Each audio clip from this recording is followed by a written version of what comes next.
Everyone's always telling you how to trim cows, but no one really tells you how not to. So here's what you shouldn't do when you're trimming cows. Click subscribe and ring the little bell for more videos. Cheers!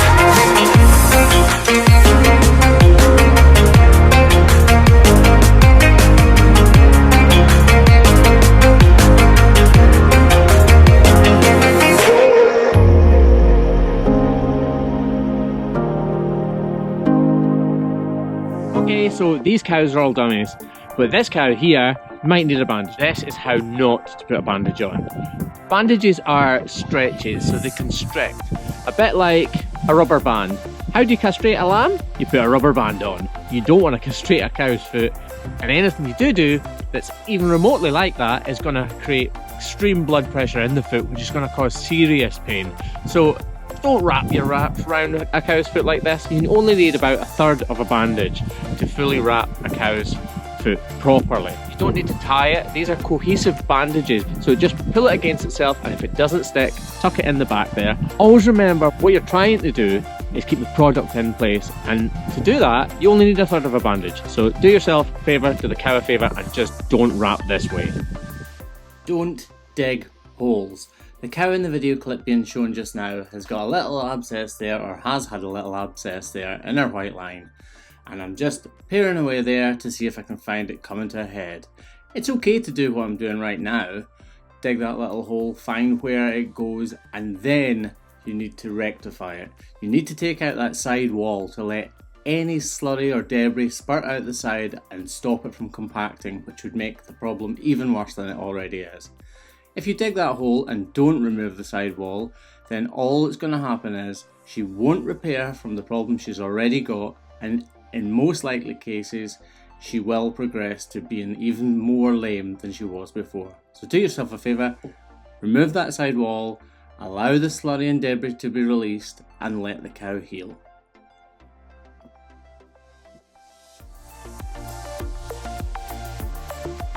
Okay, here's another one we're going to wrap. This time she's got a bit of dermatitis, so we're going to spray her. But what are we going to spray her with? Well, let's just spray her with everything. Let's put some terramycin on there, some Repoderma, a bit of iodine, a bit of blue marker spray, whatever you've got lying about. No, don't do that.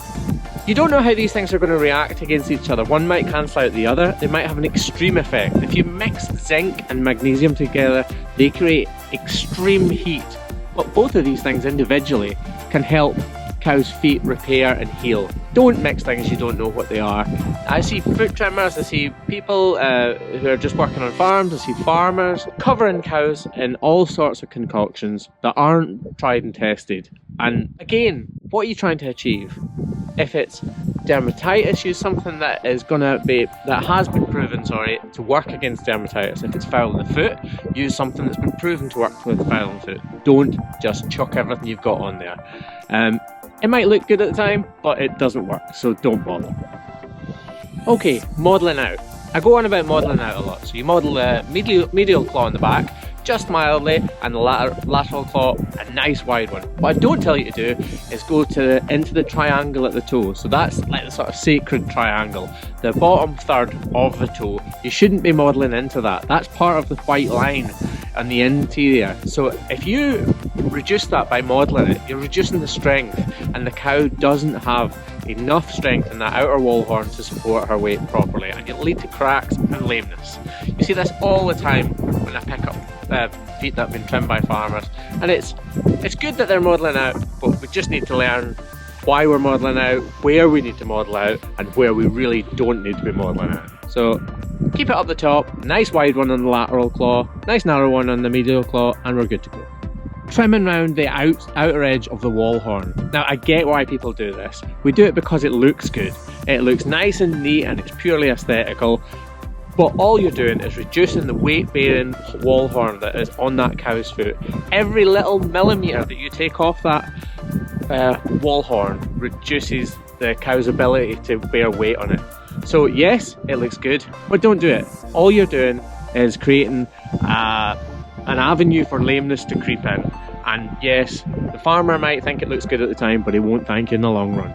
Trimming the non-dominant claw's heel.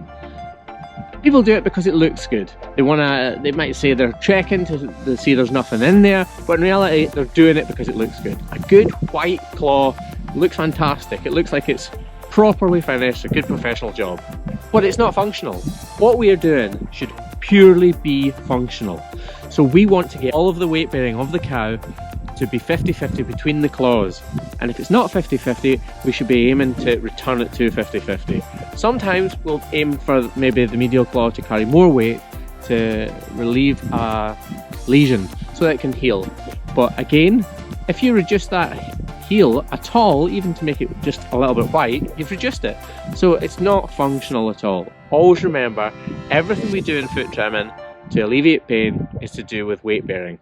Everything we do is weight transfer, and if you remove where you're wanting the weight to go to, you're just making the job harder for yourself and less productive for the cow.